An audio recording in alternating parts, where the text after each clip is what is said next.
Are you ready for it?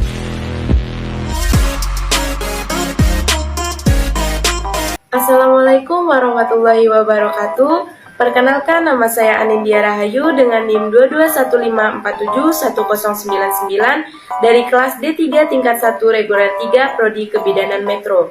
Di sini saya ingin mengajak teman-teman sekalian untuk sama-sama belajar mengenai tentang psikologi perkembangan pada lansia. Ada apa sih dengan lansia? Lanjut usia atau yang lebih kita kenal dengan lansia adalah seseorang yang telah berusia 60 tahun ke atas. Lansia merupakan tahap akhir dari siklus hidup manusia yang diawali sejak masa kandungan, balita, anak-anak, remaja hingga dewasa. Secara alamiah, menjadi lansia tak lepas dari proses menua. Proses penuaan adalah proses alami yang mengubah seseorang dewasa sehat menjadi lemah secara perlahan-lahan. Dengan hilangnya fungsi yang normal akan mengakibatkan peningkatan kerentangan. Proses menua mengakibatkan perubahan terhadap aspek fisik, ekonomi, sosial psikologi, dan sosial budaya. Adapun aspek secara fisik, lansia akan mengalami proses tua secara terus-menerus yang ditandai dengan penurunan daya tahan fisik dan rentan terhadap serangan penyakit.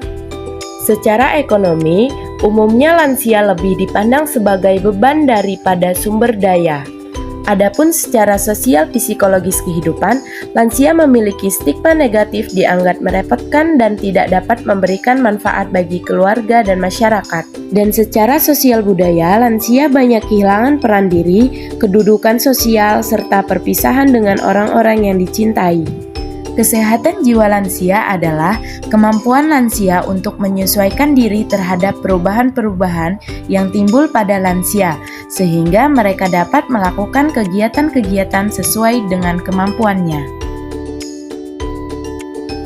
Adapun masalah kesehatan jiwa lansia yang lazim terjadi pada lansia antara lain yaitu kemunduran proses pikir, gangguan alam perasaan, dan psikosomatik.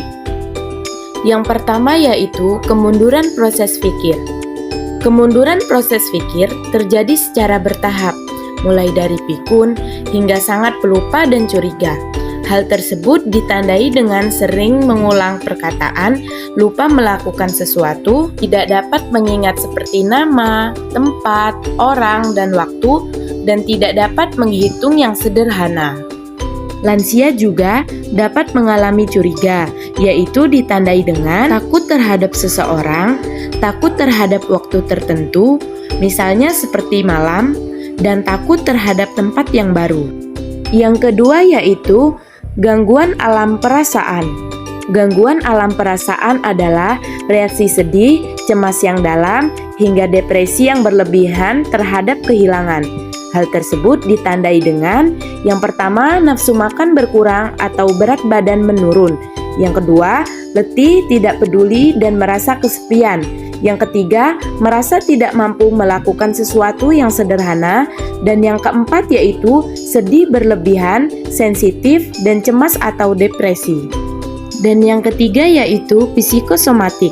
Psikosomatik adalah gangguan fisik yang khas terjadi akibat gangguan jiwa.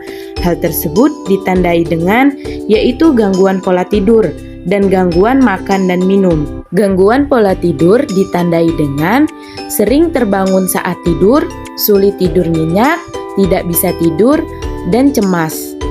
Adapun gangguan makan dan minum ditandai dengan yaitu hilangnya nafsu makan dan berkurangnya kemampuan merasa atau mengecap.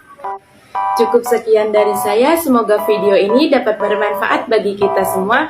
Wassalamualaikum warahmatullahi wabarakatuh.